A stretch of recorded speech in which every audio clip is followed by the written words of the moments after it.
Pierre. 1 Pierre. Et nous allons certainement faire les deux. 1 Pierre et 2 Pierre. Et on va en avoir pour peut-être 5 mois, 4-5 mois, parce que j'ai à peu près, je dirais, une vingtaine d'études dans les deux. Et c'est une étude qui est spéciale, parce que l'apôtre Pierre était spécial, donc c'est une étude spéciale, et qui est écrite dans une situation pour l'Église. Donc c'est une étude qui va parler beaucoup du retour du Seigneur. Et le retour du Seigneur est utilisé dans le Nouveau Testament presque uniquement pour encourager les chrétiens à la persévérance. Non pas pour deviner l'avenir ou connaître l'avenir, mais pour persévérer. Et quand Jésus parle dans tous les évangiles, et qu'il parle de la fin des temps, il parle toujours, ceux qui vont persévérer jusqu'à la fin seront sauvés, puis là, il donne des vérités pour les encourager à persévérer, peu importe ce qui arrive. Donc, c'est toujours le même but. Et je crois que l'Apocalypse a été écrit dans la même lignée des chrétiens qui avaient besoin de se faire dire des encouragements afin d'accepter, de continuer malgré tout ce qui pouvait arriver. Donc, dans cette épître de Pierre, vous avez tous entendu cette chanson qui disait « Tout le monde veut aller au ciel, mais personne ne veut mourir ». Dans Pierre, ce serait un petit peu différent. C'est « Tout le monde veut aller au ciel, mais personne ne veut souffrir ». C'est un petit peu différent. Et les chrétiens, dans l'épître de Pierre, vous allez voir, sont dans la souffrance. Et à cause qu'ils sont dans la souffrance, ça va les amener à faire des choix pas toujours bons. Et je dis tout le temps, chaque chrétien a sa limite. On a toute notre limite à la souffrance. Certaines souffrances qui nous affligent moins, d'autres souffrances qui nous poussent un peu plus loin, puis d'autres un peu plus loin, puis d'autres qui nous amènent à notre limite. D'autres qui pourraient même nous emmener à la remise en question de la foi, parce que la souffrance est tellement difficile, tellement dure. Je parlais avec quelqu'un il n'y a pas longtemps, puis elle dit je ne comprends pas, la souffrance était tellement énorme, la souffrance psychologique, et elle avait de la misère à comprendre que Dieu laisse faire ça, que Dieu permette ça, que Dieu n'enlève pas ça. Oui, donc, elle était rendue à sa limite de souffrance. Et donc. Ça dépend de ce qu'on est enseigné. Si on était enseigné qu'on ne souffrira pas, puis que tout va aller bien, puis que là, on souffre, puis les églises nous ont dit ça va aller bien. Puis comment ça fait que nous, ça va pas bien? Oui, ça peut être une mauvaise compréhension de certains passages, mais même humainement parlant, juste au niveau humain, il y en a qui vont à la souffrance, qui sont rendus à une certaine limite, ils vont même se suicider. Ils ne peuvent pas supporter plus la souffrance. Ils vont se enlever la vie. Ça parce qu'ils sont rendus à l'extrême. Ma mère a fait ça à quelques reprises. Ma mère a été suicidaire pendant des années et elle ne pouvait plus supporter la souffrance. La souffrance était tellement difficile, elle dit « je ne peux plus supporter ça, je ne peux plus supporter ça, c'est trop dur ». Et c'est difficile à comprendre quand on ne l'a jamais vécu. Mais quand les gens qui ont déjà vécu ça finissent par saisir que la personne est rendue à une place que c'est trop difficile, et qui semble dans la tête de cette personne-là qu'il y a juste une chose qu'ils peuvent faire pour soulager la souffrance, c'est mourir. Donc, c'est parce que tu es rendu à l'extrême là, à ce moment-là. Donc, ici, ce n'est pas le cas des chrétiens ici, dans l'épître de Pierre, mais les chrétiens ici étaient rendus à la limite, non pas de se suicider, mais d'abandonner la foi.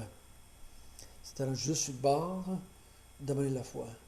Et donc, Pierre va essayer de les encourager à continuer à persévérer. Donc, oui. Excuse-moi, mais les chrétiens,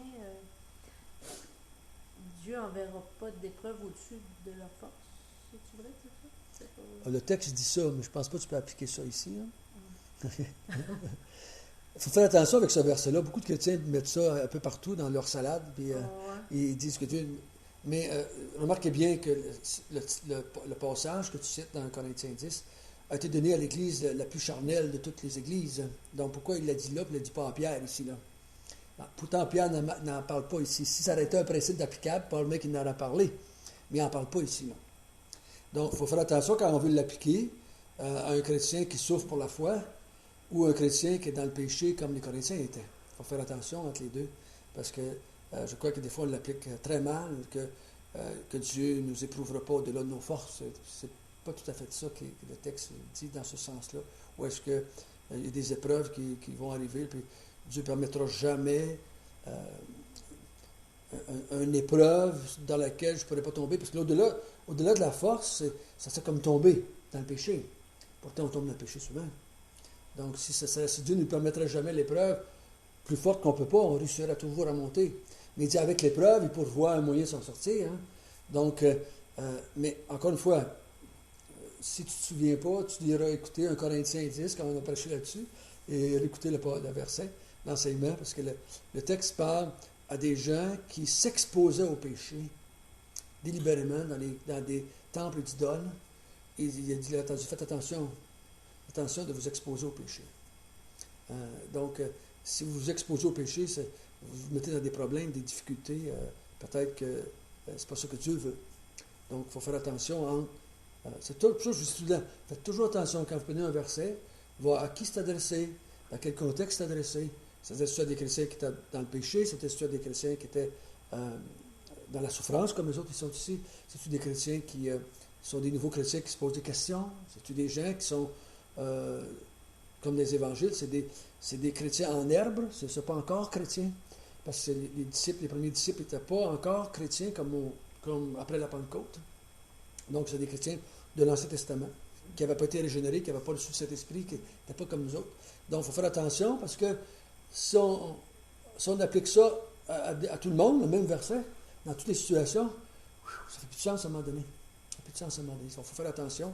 Et ici, ce qu'on va voir, c'est Pierre, plutôt, qui va écrire ça à des gens bien précis. Donc, là, ça va nous donner à nous, si nous, on passe par des moments de souffrance à cause de la foi, qu'on peut prendre ces principes-là, les appliquer. Il y en a qui ont été lapidés, puis pendus, puis passés par l'épée, puis à ce moment-là, c'était au-delà de tes forces, là, quand ça va passer. Non, mais le Seigneur nous donne la force à ce moment-là. D'accepter ça. De l'accepter. Puis, je crois que Dieu peut nous donner la force de résister à la tentation. Ça, c'est un fait. Je ne crois pas qu'il faut prendre le texte d'1 Corinthiens 10 pour dire ça. Ça serait bien mieux d'aller dans d'autres passages où les apôtres nous disent que Dieu va nous donner la force de résister à la tentation. Et je crois que n'importe quelle tentation qui vient dans notre vie, Dieu peut nous donner la force. C'est un principe général des Écritures. Mais de prendre 1 Corinthiens 10, je dirais que ce n'est pas l'appliquer comme il faut. Okay? Et donc, ici, l'auteur se présente et il dit à Pierre. Et Pierre était le pape Baptiste. Là. Non, je dis c'est une farce, excusez-moi. Pierre était l'autorité presque assez forte dans l'Église, était assez haut placé, et on voit qu'il y avait une autorité quasiment naturelle, l'apôtre Pierre. Même parmi les apôtres, les 12, il est devenu comme le leader des 12. C'est un homme qui avait probablement un charisme naturel de leadership. Il y avait même une entreprise, il semble avoir des gens qui travaillaient avec lui, pour lui, sur ses bateaux. Donc c'est un homme qui semblait avoir un leadership naturel. Donc, quand c'était le temps, il est devenu un peu le leader parmi les 12, après ça, il est devenu un leader, et on a vu que Dieu, il a dit quoi? Parce que là, on va voir, ça va nous aider à comprendre. Jésus avait dit qu'il était pour être l'apôtre des Juifs. Vous vous souvenez quand il a dit à Paul, tu vas être l'apôtre des gentils, toi, tu vas être l'apôtre des Juifs.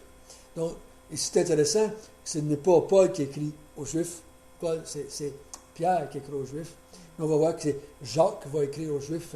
Et donc, c'est des gens qui étaient des Juifs.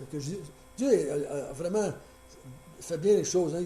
Il prend des hommes qui comprenaient ces gens-là parce qu'il y avait un même arrière-plan et qui leur écrit puis il leur parle. Donc, et Paul, qui avait était un Juif, mais d'arrière-plan, il avait été élevé en dehors de Palestine, en dehors d'Israël, était élevé en Cilicie. Donc, il y avait une autre compréhension de la vie qu'un Juif qui avait été élevé à Jérusalem. Donc, c'est vraiment intéressant de voir que Dieu ne fait pas les choses à peu près.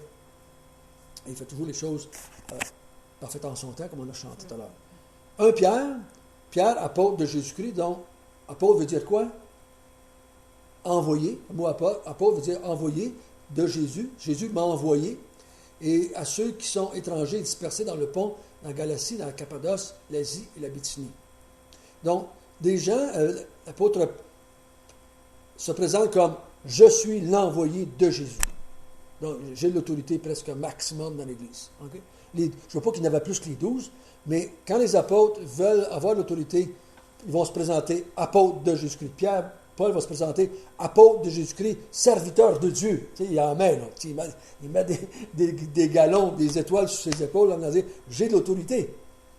J'ai vu, j'ai parlé, j'ai touché la personne. » Jean va dire dans son épître, celui avec qui on a mangé, celui avec qui on a touché, c'était un privilège immense, parce que tu étais un témoin oculaire, un témoin visuel de tout ce qui avait été dit et fait. Donc, tu avais une autorité, crédibilité. C'est pour ça que je parlais dans le cours, je parlais au professeur, j'ai remarqué que je demandais, parce qu'on parlait de l'influence du sol sur les plantes, je disais, est-ce que les éléments ont une influence sur les plantes? Parce que j'ai vu des arbres qui poussaient sur les digues de roche, tu sais, qui étaient isolés des autres. Il dit, il me semble qu'ils étaient toujours plus courts, puis plus forts, plus trapus. C'est naturel, parce qu'ils vont s'enraciner plus à cause du vent, il faut qu'ils plongent plus loin. Donc, il y a une influence, là. Et donc, ces hommes-là ont reçu une influence directe de la part de Jésus. Ils ne pouvaient pas dire, j'ai entendu dire, hein? Quand on dit ça, là, quelqu'un m'a dit, on baisse tout de suite d'autorité, là. Là, c'est plus sûr. Mais c'est dit, j'ai vu. Alors, c'est un peu plus d'autorité parce que c'est toi qui l'as propre vu. Donc, Pierre se présente. Donc, nous, on le sait, là, on n'a pas besoin de se le faire dire à tout rond parce qu'on sait qui est Pierre, c'est l'apôtre de Jésus-Christ. Et on sait qu'il y a une autorité. Les apôtres avaient l'autorité. Après Jésus était parti, l'autorité optimale dans l'Église, humainement parlant, c'était les apôtres. Hein? Après ça, il y a eu les autres anciens qui se sont ajoutés, après ça a parti. Mais les apôtres se sont présentés comme étant l'autorité. Et dans tout le Nouveau Testament, ils ont l'autorité. Donc, c'est lui qui va dire ce qu'il a à dire. Il l'a probablement entendu directement de Jésus ou de l'enseignement de Jésus. Okay, donc, ce qu'il y a à nous dire, ça vaut la peine de s'arrêter et d'y penser. Il va s'adresser à ceux qui sont étrangers et dispersés dans le Pont, la Galatie, la Cappadoce, l'Asie, la Bithynie. Donc, il s'adresse probablement, on pense à des Juifs, un peu comme Jacques qui dit qu'il s'adresse aux Juifs des 12 tribus dans la dispersion. Donc, les Juifs ont été dispersés à cause de leur foi. Ils ont été chassés d'Israël à cause de leur foi. On voit ça dans les actes, hein, les dispersions s'en vont. Et l'apôtre Pierre, on le retrouve un peu partout. Il se promène, Pierre. Hein, il va finir par se ramasser à Rome, Pierre, à un moment donné. Donc, il a écrit à ces Juifs-là qui étaient en dehors de la Palestine, qui avaient été persécutés à cause de leur foi. Et ce qui les a emmenés en dehors, c'est probablement la persécution du peuple juif à cause de cette nouvelle foi qui se répandait comme un feu dans les brousses, dans les broussailles. Et on va voir que la raison pourquoi Pierre va vouloir les encourager ou les exhorter, ils sont dans la souffrance. Et toute l'Épître va nous parler de cette souffrance-là. Toute l'Épître.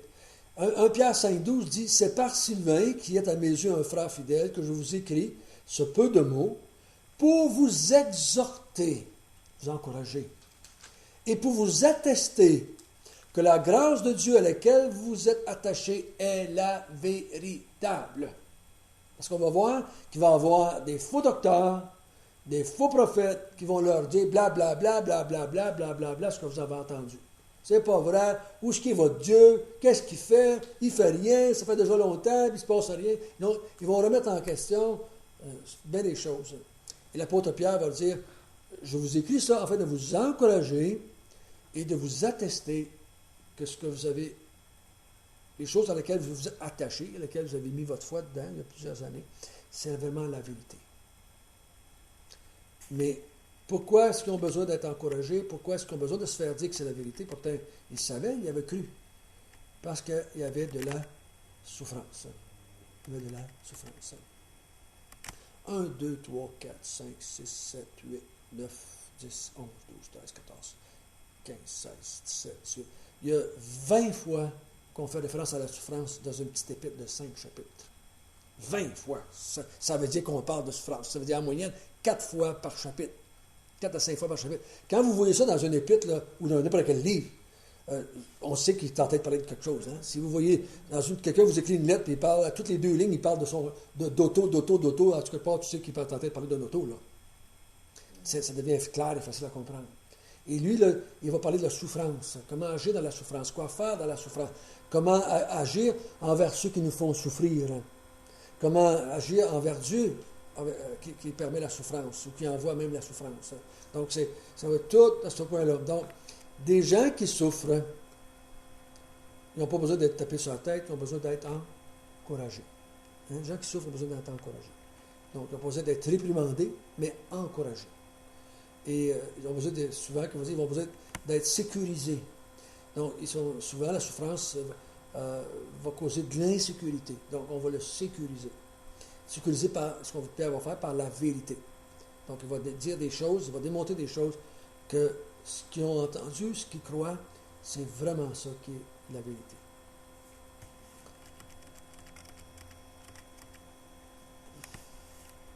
Donc, c'est ce que nous allons commencer. Parce que je n'ai pas l'intention de lire tous les versets qui parlent de la souffrance, parce qu'on va les voir en s'en allant. Et on va voir qu'est-ce que Pierre est en train va leur dire pour les encourager et pour les fortifier dans leur foi. Verset 2. Et qui sont élus selon la préscience de Dieu le Père, par la sanctification de l'Esprit, afin qu'ils deviennent obéissants et qu'ils participent à l'aspersion du sang de Jésus-Christ, que la grâce et la paix vous soient multipliées. On va voir que il est important pour nous de voir que notre salut a 4 étapes. 4 étapes. Et qu'il faut faire attention de bien comprendre ça, parce que quand on ne comprend pas ça, les chrétiens, des fois, se demandent comment ça que ça ne m'arrive pas à moi. Puis il me semble que je suis sauvé, puis il me semble que la Bible a dit que le salut c'est comme ça. Puis il me semble que ça ne marche pas comme ça dans ma vie, moi, tous les jours. Un peu, ou les versets qui sont durs à expliquer. Une fois, il y a un témoin de Jéhovah, je pense que c'est un témoin de Jéhovah qui était venu chez nous, ou un mormon, puis il m'avait sorti le verset dans 1 Timothée, « Travaille à ton salut. » Jésus, il dit, « Tu n'es pas sauvé. Travaille à ton salut. » L'apôtre Paul va dire, travaillez avec crainte et tremblement à votre salut. Donc, c'est pareil comme si le salut n'était pas accompli encore. Donc, mais il faut comprendre que, dépendamment du contexte dans lequel c'est dû, de quelle étape on parle dans le salut. Parce que le salut, c'est un ensemble. Okay? J'ai dit que j'étais sauvé il y a 30 ans, mais souvent, ce que je fais référence, c'est à ma justification. Et des fois, on va parler de la glorification, c'est quand je vais être parti dans le ciel. Mais la Bible nous parle du salut comme ça aussi des fois. On va appeler le même mot salut, mais elle tentait de parler la partie de mon salut qui est la glorification. Donc, si je ne comprends pas les 4 étapes, on va avoir de la difficulté. Les chrétiens, généralement, sont d'accord avec la justification, en grande partie, que les chrétiens sont sauvés par grâce, par la foi, la repentance et la foi, par la grâce. Là, pour les chrétiens, c'est tout là-dessus, ils sont d'accord. Mais les autres étapes, ça joue. Ça joue. Ça s'assine, ça s'écrit des gros livres, les pas de main. Ça s'assine. Pas tout le monde est d'accord, c'est la même chose. Donc, c'est important que même si on ne les comprend pas toutes pareilles, les étapes, qu'on voit au moins qu'il y a des étapes. Okay? Puis que quand la Bible elle nous parle, puis qu'on essaie de trouver dans le contexte de quelle étape il nous parle. Hein, de quelle étape il nous parle. Si je peux trouver, ça va probablement m'aider à comprendre ce que l'auteur est en train de dire à ceux qui écrivent, à ceux à qui il est en train d'écrire. Et des fois, la complication, un peu comme un passage dans un Corinthien, vous connaissez, quand il parle, il va être sauvé comme à travers le feu, il sera sauvé, mais comme à travers le feu. Là, on dit, de quoi il parle, là? Pourtant, il parle du salut, mais comme à travers le feu. Pardon, sa récompense, de quoi il parle. On vient un peu comme, là, de quoi il parle, là? J'ai été sauvé, de quoi il parle, ça, là? Les chrétiens, on a tendance à dire tout le temps, je suis sauvé, je suis sauvé, je suis sauvé. Donc, on a de la misère quand le verbe dans la Bible est au futur. On a de la misère parce que nous, on dit, je suis sauvé. Alors, je me souviens toujours, quand j'étais allé en Nouveau-Brunswick, une fois, on avait une grande conférence là-bas, puis il y avait un homme qui était un docteur là, qui enseignait, on était 700-800 pasteurs qui étaient là, qui enseignaient ces hommes-là, puis il fait sa prière, c'était son tour à prêcher, puis il fait une prière, puis il dit, « Seigneur, sauve-moi! Amen! » mon gars, puis il commence à prêcher. Tout le monde était là. T'es question, on a un pasteur pas sauvé, un prédicateur pas sauvé, c'est quoi l'affaire? Là, tout le monde était là. Fait que, il a fait ça juste pour nous, comme, nous réveiller, là, dans le dire. Fait que là, il a commencé à parler de une partie du salut, d'une de ces étapes-là. Une de ces étapes-là. Donc, c'est important de comprendre ça. Dans le verset 1 et 2, il s'adresse à des gens, puis il va tout de suite leur rappeler quelque chose. Il va parler de l'étape qu'on appelle l'élection. Il y a une étape de notre salut qui a été faite avant toute éternité. OK? Et ça, c'est une étape des fois qu'on oublie. On n'en parle pas beaucoup. Les chrétiens, j'ai parlé de ça avec des chrétiens qui faisaient des 20 ans qu'ils étaient sauvés, ils n'ont jamais été enseigné sur l'élection. Ils n'ont jamais été enseignés sur la prédestination. Ils ne connaissaient pas ça. Donc, ça faisait des chrétiens moins sécures. Parce qu'il manquait un petit peu de compréhension de cette élection-là. Il parle à des gens qui sont étrangers et dispersés, et qui sont élus. Qui sont élus. Donc, c'est des gens qui sont élus selon la présence de Dieu le Père, par la sanctification de l'Esprit, afin ou pour être obéissants. Vous avez été choisis conformément au plan établi d'avance par Dieu, le Père. C'est ça. Vous lui appartenez, grâce à son esprit, pour obéir à Jésus-Christ. C'est ça. Purifié par son sang. C'est ça. Choisi, élu, la même chose. Une élection. On a fait des élections dernièrement dans différentes villes. Ils ont choisi un homme ou une femme. Ils choisissaient. Ils faisaient l'élection d'un ou de l'autre. Donc Dieu, il dit, ces étrangers-là, ces gens-là à qui il va s'adresser, ce sont des élus. Ce sont des choisis par Dieu. Selon, toi, tu as marqué selon le plan? Oui, conformément au plan établi d'avance. C'est ça. Nous, c'est le mot préscience. Plan établi, préscience. Donc, pré veut dire avant. Science, la connaissance, une connaissance. Dieu avait fait un choix. Donc, il ne s'adresse pas à n'importe qui. Il ne s'adresse pas à des gens qui espèrent être dans le sens, espérer dans le sens pas sûr, mais à des gens qui ont été élus.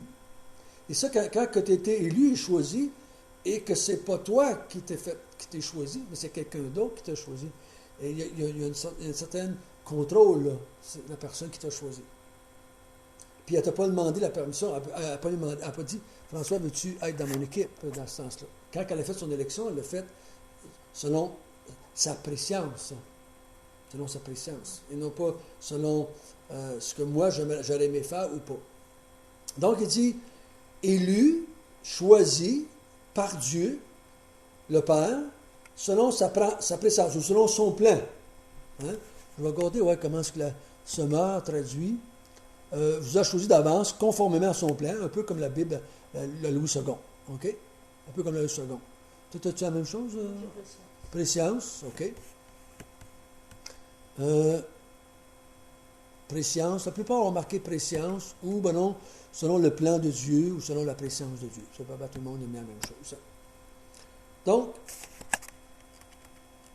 le mot dans le grec, le mot préscience, c'est prognosis. Pro, avant. Gnose, dans le grec, le mot gnose, ça veut dire connaissance. La gnose, c'est la connaissance. Donc, une connaissance avant. Avant que les choses se passent, avant que le salut rentre dans ma vie, avant que le salut m'atteigne, moi, lui, il a fait un choix selon cette connaissance-là qu'il a, lui. OK?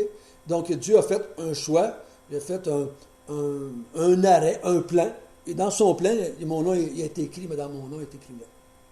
Donc, c'est important parce que si mon salut a commencé avant que je vienne au monde, il y a quelque chose que moi, je vais vivre par rapport à ce qui a été écrit là. Ça veut dire qu'il y a quelque chose les choses qui vont m'arriver, il y a une certaine... Ça a eu un effet sur moi, ces choses-là. Donc, c'est vraiment important qu'on comprenne ça, parce que quand on vit notre vie chrétienne, il faut comprendre qu'il y a quelqu'un en arrière, avant toute chose, qui a écrit un plan à mon sujet. Là, il y a un plan global pour l'Église, mais il y a un plan individuel là-dedans pour chacun de nous. Donc, c'est comme tu as un plan pour bâtir une maison ou un plan pour faire quelque chose, tu regardes le plan et tu vas pouvoir suivre le plan. Donc, il y a un plan décrit pour nous, les chrétiens. On va voir que Pierre va faire référence à ce plan-là pour l'Église à différentes reprises dans son évangile, dans son épître. Il va parler de ça à différentes... qu'il y a un plan passé, parce qu'il parle ici d'élection passée, parce que c'était avant qu'on vienne au monde. Puis il va parler d'un plan après qu'on soit mort, parce qu'on est encore vivant, mais il va parler de ce qui va arriver après, là. Donc il va parler des deux extrêmes, et vous êtes au milieu, mais n'oubliez pas, vous n'êtes pas en train de... Vous n'êtes pas perdu, là, vous n'êtes pas égaré, là. Vous êtes vraiment en train de suivre un plan que Dieu a établi. Avant vous étiez au monde, et il a marqué la fin de votre vie, la fin de votre plan, la fin de votre histoire, est déjà écrite. Vous êtes entre les deux. C'est rassurant, parce qu'on ne s'en va pas au hasard, là. On n'a pas à se demander comment ça va finir, cette affaire-là. C'est déjà dans le plan comment ça va finir. Okay? Donc, il y a des écrivains qui font ça. Je ne sais pas si vous avez déjà entendu parler de ça. Ils vont écrire le premier chapitre, puis ils vont écrire le dernier chapitre. Puis entre les deux, c'est ça que ça se passe. Ça. Donc, ce qui est écrit là doit être un lien avec le début, puis un lien avec la fin. Puis vous remarquerez, dans tous les mouvements religieux, ce qu'on croit par rapport au début va influencer ce qu'il va avoir à la fin. Dans tous les mouvements religieux, qu'ils soient chrétiens ou pas chrétiens, ça n'a pas d'importance. De façon qu'ils voient le commencement du monde, ils vont voir aussi la fin du monde de la même manière. Si c'est un fruit du hasard ou de l'évolution, ça va être un fruit du hasard et de l'évolution à la fin aussi. Là. Si nous, on croit que c'est un Dieu qui a créé le monde, c'est un Dieu qui va mettre une fin à le monde. Mais si on prend au niveau individuel, c'est Dieu qui a écrit mon plan pour ma vie au début, et c'est lui qui a écrit aussi le plan de la fin de ma vie. Et moi, je suis au milieu. Là. En tant que chrétien, je suis comme au milieu. Je suis en train de vivre ça. Et si je perds de vue le début et la fin, je deviens très insécure ici. Là. Très insécure ici. Et n'importe quelle personne qui ne sait pas ce qui s'en va dans la vie devient insécure automatiquement. Automatiquement, elle devient insécure. Et les gens qui font de l'amnésie, qui ne savent pas d'où ils viennent, ils deviennent aussitôt insécures aussi. Donc, c'est normal d'être comme ça. Donc, mais Pierre leur dit, attention, vous avez été choisis par Dieu, par la sanctification de l'Esprit. Qu'est-ce qui nous met à part des autres? Qu'est-ce qui nous rend spécial à part des autres? C'est que le Saint-Esprit habite en nous et qui nous a régénérés, qui a fait de nous des enfants de Dieu, ou le temple de Dieu.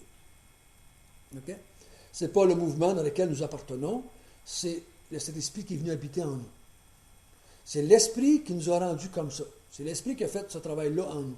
C'est l'Esprit qui a le plan. Nous, on dit souvent, Dieu a fait un plan, Jésus l'a fait, et le Saint-Esprit l'applique dans nos vies. Dieu a fait un plan, Jésus est venu l'accomplir, le Saint-Esprit est envoyé, maintenant il l'applique dans la vie des croyants. Il le rend compréhensible, il le rend vrai, il le rend réel, en nous régénérant, en venant habiter en nous, en nous faisant comprendre. Donc, tout d'un coup, ouais, je parlais avec mon gars tout à l'heure, parce que mon gars, présentement, il a fait des couteaux. C'est ça sa job. Puis en même temps qu'il fait ça, il écoute des CD que je fais le dimanche. Fait que là, il m'écrivait, puis je lui en envoie d'autres. Puis là, il expliquait, il dit, Père, il y a des affaires, il me semble, tu nous as dit quand on était petit, que me semble, je n'ai jamais compris. Je n'ai jamais compris, me semble. On savait. On savait que Jésus était humain. On savait ça, tu nous l'as toujours dit. Mais il y a des fois, là, tout d'un coup, là, on dit, ouais, il est vraiment un homme. Là, c'est comme si ça deviendrait comme, les yeux rouvrent tout d'un coup, c'est que la compréhension se fait par l'œuvre du Saint-Esprit. Et là, ils comprennent. Là, ça devient quelque chose de vivant et d'applicable, pas juste au niveau intellectuel, mais dans la vie de tous les jours. Que Jésus était un être humain et qui vivait par la puissance de l'Esprit. Et ça nous donne vraiment une application pour nous qui sommes les humains, qui vivons par la puissance de l'Esprit. Donc, ici, il ne parle pas de vivre, là, mais il parle, on était rendus saints, on était sanctifiés par le Saint-Esprit. Pour deux raisons. Pour une raison, pour qu'on devienne obéissant. Le mot obéissant, il ne parle pas d'obéissance aux 10 commandements de Dieu. Ok, c'est pas ça qu'il parle ici. Pour qu'on nous rende obéissants à l'Évangile. C'est ça qu'il parle ici. Obéissants à l'Évangile. Oui, il faut obéir aux 10 commandements de Dieu. Il ne faut pas contre ça. Hein? On veut faire ça. Mais c'est pas ça qu'il parle ici. Il nous a rendus afin qu'on devienne obéissants. Donc, il y a eu une œuvre, un plan décrit. Le Saint-Esprit est venu nous rendre obéissants à l'Évangile pour que ça devienne applicable. OK? C'est lui qui nous a rendus obéissants. C'est pas nous qui avons obéi, mais il nous a rendus obéissants. Donc, on a obéi, mais il nous a rendus, lui, obéissants. OK? Afin qu'ils deviennent obéissants. Pas obéissants dans leur vie de tous les jours, parce qu'on va voir que Pierre ne s'intéressera pas à ça, dans son épître. Il s'intéresse à obéir à l'Évangile qui a été proclamé par le Seigneur Jésus-Christ. C'est ça qu'il veut leur faire faire. Pierre, il ne leur parlera pas d'être obéissant, d'être honnête sur les impôts, ou à ne pas tromper les femmes. Il ne parlera pas de ça. Là. Il va parler de rester obéissant à l'évangile qu'ils ont reçu. De ne pas suivre un autre évangile. Okay? C'est ça qu'il va parler ici. Et souvent, on mélange ça. Pour nous autres, les anciens catholiques, là, on est bien mordus de ça. Quand on voit être obéissant à Dieu, on pense tout de suite au 10 commandements. Mais ça ne veut pas toujours dire ça. C'est pas, le contexte doit nous diriger là-dedans. Et, quoi? Qu'il participe à l'aspersion du sang de Jésus-Christ, que grâce et la paix vous soit donnée. Donc, il rend obéissant à l'Évangile, et en étant obéissant à l'Évangile, il participe à l'aspersion du sang, donc ils deviennent purifiés, ils deviennent un avec Jésus-Christ, ils deviennent, faisant partie du peuple de Dieu, ils deviennent des élus, pas juste sur du papier, mais des élus en vérité. Dans le quotidien de leur vie, là, ils maintenant sont élus. Okay? Là, ils sont élus, puis là, ils vivent comme des élus. Et, ils ont une relation d'élus avec Dieu, avec Jésus-Christ. Ils ne sont pas juste élus dans la pensée de Dieu, mais ils sont élus dans la réalité de tous les jours. Okay? Donc, c'est l'Esprit Saint qui fait ça. Les Esprits Saints, les rend obéissants et qu'ils participent aussi à l'aspersion du sang de Jésus-Christ. Donc, ça, c'est la première étape du salut. La première étape du salut. L'élection, et là, on devient participant, puis on devient participant, et là, le Saint-Esprit vient, et tout d'un coup, finalement, on est régénéré, et on fonctionne avec Jésus-Christ. Et on fait partie du corps de Christ, on fait partie du peuple de Dieu, et on peut fonctionner comme ça. Il ne faut jamais oublier ça. Et dans notre vie chrétienne, je vous encourage, quand vous avez des difficultés dans votre vie chrétienne, de vous arrêter, de dire, bon, où est-ce que je me situe dans ce plan-là? Où est-ce que je me situe? Où est-ce que je suis rendu là, dans ça, cette affaire-là? Parce qu'il y a un lien là-dedans. Là. Il y a un lien entre cette élection-là, de cet esprit qui m'a rendu obéissant, qui m'a rendu participant au sang de Jésus-Christ. Et maintenant, je vais vivre ma vie chrétienne. Là. Après ça. Donc, c'est important que je m'arrête puis que je comprenne bien. Et tout à l'heure, on va voir la fin aussi. Donc, quand je me place, puis je vois la perspective un peu plus grande, la vie chrétienne devient beaucoup plus compréhensible, beaucoup plus logique, beaucoup plus, je dirais, acceptable, compréhensible dans ce sens-là. Parce que des fois, les chrétiens, moi, ce que j'appelle, on a des slogans chrétiens. On a des phrases qu'on nous dit et qu'on ne comprend pas toujours pourquoi on dit. On comprend pas. Un exemple que j'ai vécu aujourd'hui, là. J'ai demandé au professeur pourquoi on coupait la branche au-dessus du nœud. Quand on fait une taille, on coupe au-dessus du nœud. Je savais ça. Je ne savais pas pourquoi. Les pouces. Non. Tu sais, on pense ça des fois, c'est pas ça. C'est que. Oui, ça a rapport avec ça. C'est que quand tu passes au-dessus du nœud, chaque bord du nœud, tu as des bourgeons, ou tu as une feuille qui passe par là, au-dessus du nœud. Si tu coupes en bas du nœud, la sève, elle monte. Ah, continue. Elle ne monte pas. C'est ça qui est le problème. Elle s'en va dans la feuille ici. Puis à cause qu'elle ne monte pas ici, parce qu'il n'y a plus de nœud, elle ne monte pas. Fait que lui, il devient comme. Il va mourir, mais avant de mourir, il va s'infecter par le dessus. Mais si je coupe juste au-dessus du nœud, la sève, elle monte, puis elle s'en va passer comme ça au côté, vers la feuille, il a guéri la plaie qui est là en passant. Pour ça, il faut que tu coupes le nœud. J'ai toujours fait ça. C'était un slogan que je connaissais. Coupe au-dessus du nœud. Coupe au-dessus du nœud. Mais tu ne sais pas pourquoi. Mais là, le fait qu'elle me dit coupe au-dessus du nœud, puis elle m'explique pourquoi. Ah, là, ça devient clair dans ma tête. Pourquoi c'est comme ça? Et dans la vie chrétienne, des fois, on a des slogans qu'on dit, mais qu'on ne comprend pas pourquoi vraiment on les dit. Et des fois, on va prendre une vérité des Écritures, puis d'un coup, dire ah, ouais, c'est pour ça. C'est pour ça. Là, ça fait du sens dans ma tête. Et quand ça fait du sens, et quand on le comprend bien, ça l'amène, moi je dirais, une force à l'intérieur de nous autres, spirituelle, de passer à l'action avec une compréhension et avec reconnaissance de la part de Dieu. Et c'est vraiment, et souvent les chrétiens, on va dire, ah oui, Dieu dit ça. On le sait parce qu'on l'a entendu dire toute notre vie, mais on ne sait pas pourquoi c'est comme ça. OK? Ça, c'est la première étape, c'est l'élection.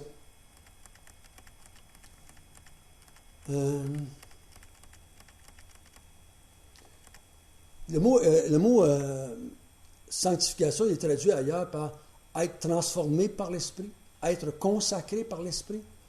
Vous lui appartenez grâce à son Esprit. C'est toute la même chose que le mot vous avez été sanctifié, là. Transformé, consacré, appartenez à cause du Saint-Esprit. Donc, moi, je dis quand Dieu va revenir, Jésus va revenir sur la terre, puis qu'il va venir chercher son Église. Il ne regardera pas dans quelle bâtisse on est le dimanche matin. Il va juste regarder si on a le Saint-Esprit. Si on a le Saint-Esprit, c'est parce qu'on lui appartient et il nous emmène. Peu importe le nom qu'on aura, peu importe de quelle bâtisse on va, peu importe dans quel mouvement on est. Si tu as le Saint-Esprit, tu es sa maison, tu es son temple, tu es son enfant, tu t'en viens. Okay? Mais si tu n'as pas le Saint-Esprit, peu importe ce que tu vas dire, peu importe ce que tu vas faire, tu ne t'embarques pas dans le wagon, tu ne t'embarques pas dans l'autobus, tu passes. Donc, c'est dans ce sens-là. La deuxième étape, versets 3 et 4, il dit « Béni soit Dieu, le Père de notre Seigneur Jésus-Christ, qui, selon sa grande miséricorde, nous a régénérés pour une espérance vivante, par la résurrection de Jésus-Christ d'entre les morts, pour un héritage qui ne peut se corrompre, ni se souiller, ni se flétrir. Il vous est réservé dans les cieux. À vous qui, par la puissance de Dieu, êtes gardés par la foi pour le salut prêt à être révélé dans les derniers temps. » Donc, il dit, béni soit Dieu qui nous a régénérés. Donc, ça, c'est une étape encore de celui de la régénération. OK? Qu'est-ce que ça veut dire pour vous, le mot régénérer? Quand vous pensez à régénérer, vous pensez à quoi? Changer. OK? Transformer. On va avoir un nouveau corps. Non, parce qu'on parle de notre génération au passé. On a été régénérés. OK? Parce qu'il dit dans le texte, c'est... toute notre pensée, toute notre... nous a régénérés. Non? C'est un verbe au passé composé, c'est-à-dire que c'était fait dans le passé, une fois pour toutes. Une vie nouvelle, OK? Donc, régénérer, c'est-à-dire redonner ce que tu as perdu. Okay. Mais C'est quand pas on créé. va avoir un nouveau corps, ça fait partie des flux de la régénération. OK? Ça fait partie de ça. Parce qu'on a été régénéré, ça vient ensuite. Là. OK? Donc, la régénération comprend celle du corps aussi, mais n'est pas encore accomplie. Okay. Donc, la régénération, c'est tu régénères, ça veut dire que tu redonnes de la vie à quelque chose qui l'a perdu. C'est pas comme créer, là. C'est régénérer. Okay? Et on régénère des choses qui sont là, mais qui sont pas correctes, qui sont malades, ou qui sont morts, ou qui sont des tissus morts, qui se régénèrent. Hein? On dit ça. C'est un tissu on va faire régénérer les choses. C'est pas comme quelque chose qui part à neuf. C'est quelque chose qui a été brisé et qu'on ramène à la vie. Okay? Donc, vous avez été... Le verbe est traduit produire de nouveau, être né de nouveau, renouveler, faire renaître. Okay? D'une façon métaphorique, c'est avec son esprit changé par une nouvelle vie en conformité à la volonté de Dieu. Donc, c'est vraiment une nouvelle vie. On commence quelque chose qui était là, mais qui recommence une vie nouvelle. Okay? Donc, c'est pas créé, c'est régénéré. Okay? C'est pas pareil. Tu prendrais une bouteille, puis tu vides qu'est-ce que c'est qu'il y a dedans, puis tu mets quelque chose de nouveau dedans. Parce que dans notre corps, dans notre esprit, c'est comme si c'est toujours là, mais c'est comme si il l'aurait vidé puis il a mis quelque chose de net dedans parce qu'on ne pense plus de la même manière, on ne comprend plus les choses de la même manière, on ne voit plus les choses de la même manière. Oui, mais le sens, c'est plutôt comme ce qu'il y a dedans la bouteille, il le change, puis il laisse dans la bouteille. C'est la même chose, le même stuff qu'il y a dedans qui va régénérer.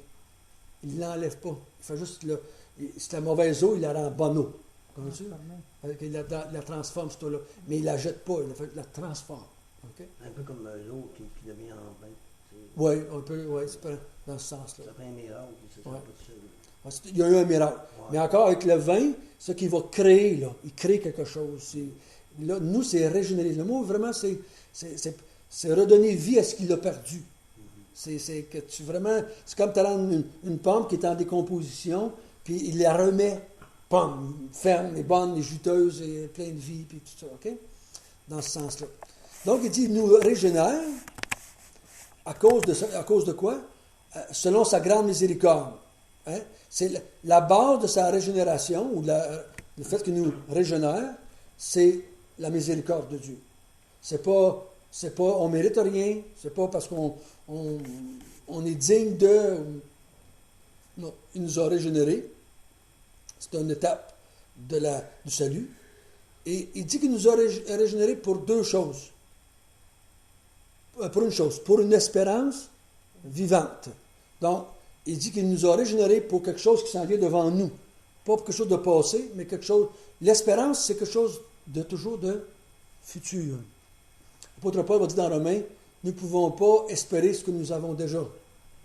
Si on l'espère, c'est parce que ce n'est pas encore là. Le mot espérance, c'est toujours dans le futur. Okay? Toujours dans le futur.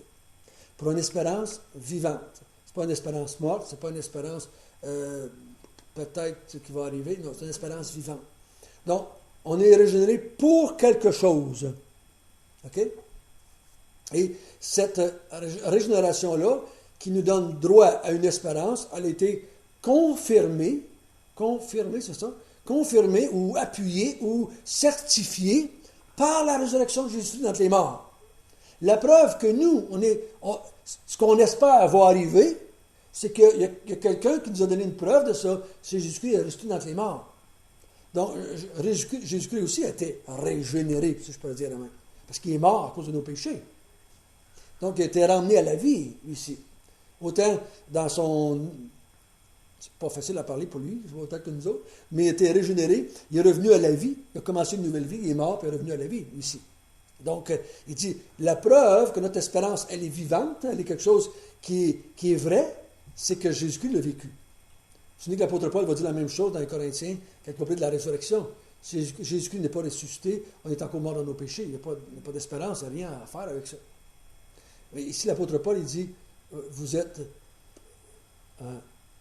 régénérés pour une espérance, par la résurrection de Jésus-Christ, pour un héritage qui ne peut se corrompre. C'est sûr qu'elle est vivante, quelque chose qui est vivant ne se corrompt pas. Hein? Quelque chose qui va se corrompre, c'est quelque chose qui n'y a plus de vie dedans. La vie s'éloigne quand vous regardez une fleur ou un fruit ou un animal, si elle est en train de se corrompre, la vie s'est en train d'en sortir tranquillement, s'en va.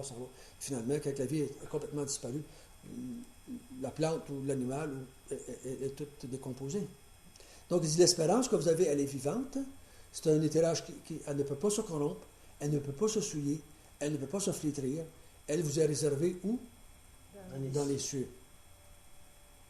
Ce qu'il parle, ce n'est pas ici.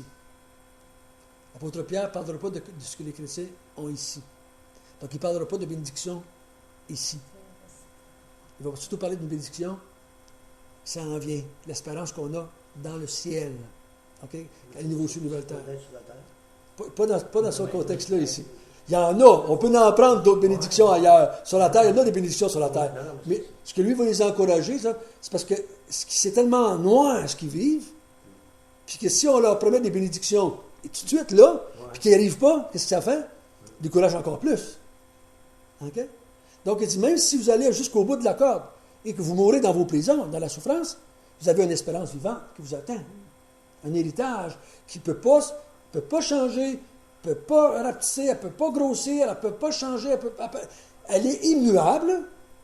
L'espérance que j'ai, elle est immuable. Personne ne peut l'atteindre, personne ne peut la changer, ni moi, ni les inconvertis, ni Dieu, ni Jésus. Personne ne va changer cette espérance-là qu'il m'a donnée. Et elle va m'être donnée dans les cieux. OK, dans les cieux. Et là, elle a marqué quoi? À vous qui, quoi? Par la puissance de Dieu. Ça se trouve être une autre étape dans la vie chrétienne. On a été choisis, on a été régénérés. OK? On a été régénérés pour avoir un héritage qui est immuable, qui est céleste.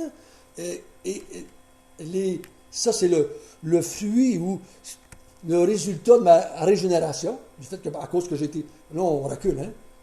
Choisi, régénéré, avec un héritage qui s'en vient. Donc, l'héritage me vient à cause que j'ai été régénéré, puis à cause que j'ai été choisi. Et en attendant ça, que cet héritage me soit donné dans le ciel, moi, j'appelle ça l'étape de la protection. Que souvent on appelle l'étape de la sanctification. Moi, j'appelle ça l'étape de la protection. Il y a une étape pendant que je suis ici que Dieu va me garder, me protéger pour que je jouisse de cet héritage-là qui m'est dû. Donc, pendant que je suis ici sur la terre, je ne suis pas livré à moi-même. OK, je t'ai sauvé, là, je t'ai justifié, maintenant, grouille-toi, si tu veux avoir l'héritage que je t'ai donné. Si tu ne grouilles pas, tu vas en avoir juste la moitié. Là, il ne parle pas de ça ici. Là. Parce qu'il dit quoi? Elle ne peut pas se corrompre, elle ne peut pas se flétrer, elle ne peut pas changer cet héritage-là. Elle ne peut pas changer. Il dit quoi? Il dit, vous êtes quoi? En attendant qu'elle arrive, là, parce que ça, elle va arriver quand vous allez dans les cieux. À vous qui, par la puissance de Dieu, vous êtes gardés par la foi pour le salut. Tu vois, là, il parle du salut au futur, pour le salut prêt à être révélé dans les derniers temps. Le mot salut vient. On a parlé de notre salut passé avec l'élection. Là, vous avez été régénérés dans le passé. On parle au passé. Et vous êtes gardés, ça c'est au présent. Vous êtes gardés. Et on parle du futur, du salut qui va être révélé dans les derniers temps. Il y a souvent, quand elle est dans notre église, une personne qui dit tout le temps, tu n'as pas été délivré encore. Tu n'as pas été délivré encore. Tu sais, parce que j'ai encore des problèmes de l'oreille. Puis quand je l'ai vu, mais là, elle est morte, ça fait pas longtemps. J'ai dit, Madame Unitel, je suis délivré. Mais je dis, c'est dans le futur. Et c'est parce que le temps, il va peut-être dans ce cas-là. La délivrance totale, on l'a à la mort quand on va voir Jésus. Tu sais, elle ne saisit ça pas, ça. Parce ils ont montré le monde que tu peux avoir de la délivrance si tu priais, puis tu demandais. Tu sais. Moi, j'ai rencontré des chrétiens qui croyaient à une sanctification presque parfaite sur la terre.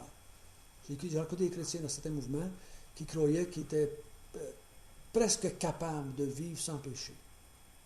Fait que si toi, tu parlais que tu avais des combats dans ta vie, encore, ils ne comprenaient pas. Ils ne comprenaient pas, puis ils tombaient dessus. Ils se sentent mieux que les autres. C'est ça. Ben, ils croyaient ça dans leur tête. Donc, mais ici, il vous dit, remarquez bien, à vous qui, par la puissance de Dieu, pas par notre puissance, par la puissance de Dieu, vous êtes gardés par la foi. Donc, la puissance de Dieu se manifeste à travers la foi. Donc, il dit, Dieu vous garde par la foi. Dieu vous a donné la foi. En vous donnant la foi, il vous garde comme cela. La foi ne peut pas douter, c'est contre sa nature. C'est contre sa nature. La foi ne doute pas. La foi, elle ne peut pas douter. La foi, c'est de par sa nature, elle croit. C'est comme ça. C'est comme Dieu ne peut pas aimer parce que sa nature, c'est d'être amour. Il ne peut pas aimer Dieu. Il aime. Il aime les gens. Et la foi, elle, qu'est-ce que c'est? Sa capacité, c'est quoi? C'est de croire. C'est de croire. Donc, il dit, vous êtes gardés par la puissance de Dieu, par la foi, pour le salut qui va être révélé dans les derniers temps. Donc, Pierre, il amène les chrétiens à reculer un petit peu, à dire, asseyez-vous un peu, là. Vous êtes énervés, là. Vous en faites, là. Vous êtes paniqués, là. Asseyez-vous, on va regarder le plan qui est devant nous. Regardez bien le plan de votre vie. Vous avez été choisi, vous avez été régénéré, et vous êtes gardés, et vous allez hériter. Ça, c'est le plan de votre vie. C'est le plan de votre vie. Il n'y a personne qui peut bouger ça. Il n'y a personne qui peut changer ça. Il n'y a personne qui peut modifier ça. Le plan de Dieu ne se fait pas modifier par qui que ce soit. Paul le dit autrement, ce qu'il a commencé, il a commencé à l'élection, la préscience, la prédestination. Ce qu'il a commencé, il va le rendre parfait pour la fin. L'apôtre Paul, il dit, je suis persuadé que ce que Dieu a commencé, il va le terminer. Pourquoi il était si persuadé? C'est parce que c'est Dieu qui le faisait. Ce que Dieu a commencé, Dieu va le terminer. Ce que Dieu commence, il finit tout le temps. Mais s'il y avait eu de l'interférence humaine, Paul n'aurait pu jamais être persuadé. Je suis presque persuadé. Je suis pas mal persuadé. Je suis presque sûr. Parce que là, je suis sûr de Dieu, mais je ne suis pas sûr de moi. Je ne suis pas sûr de vous au milieu. Mais il dit, ce que Dieu a commencé, Dieu le termine. Donc, ça veut dire qu'entre les deux, il n'y a pas de perte. Il n'y a pas de perte. Si Dieu en a élu 1 million, combien vont être glorifiés? 1 million.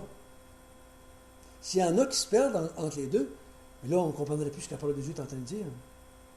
Okay? Jésus l'a spécifié comment, lui? Souvenez-vous quand Jésus a dit quelque chose par rapport à ça? Judas, il dit, il est appelé le fils de la perdition.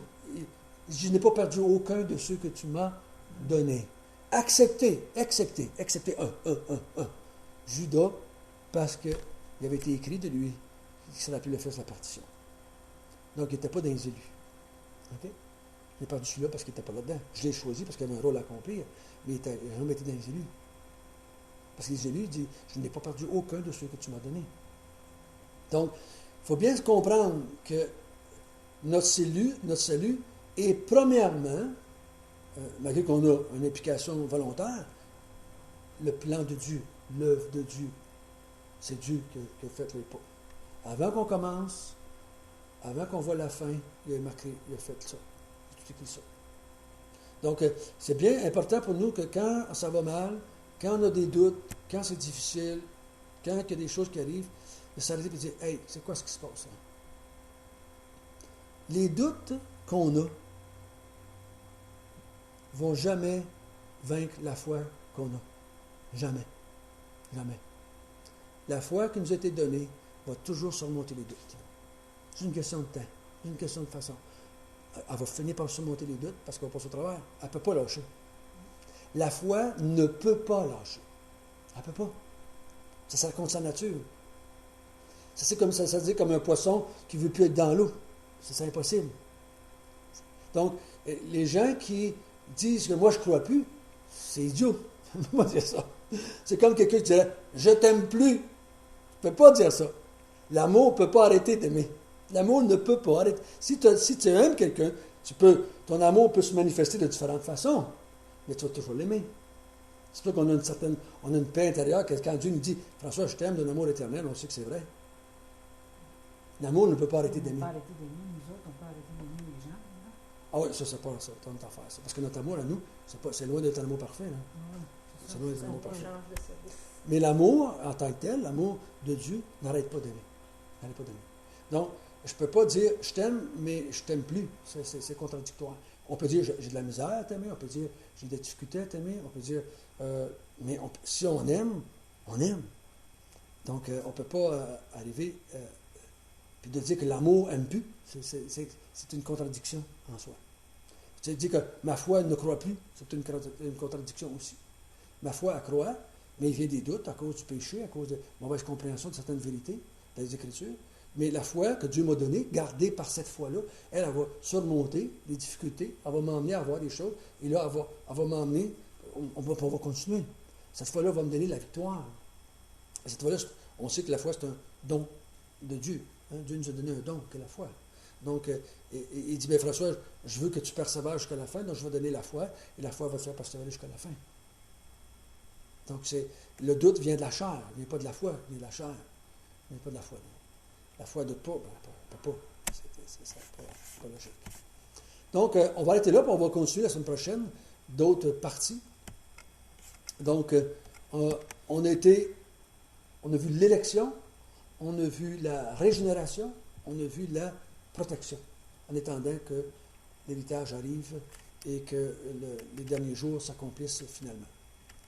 Et la semaine prochaine, on va voir une autre étape qu'on appelle la glorification. La glorification.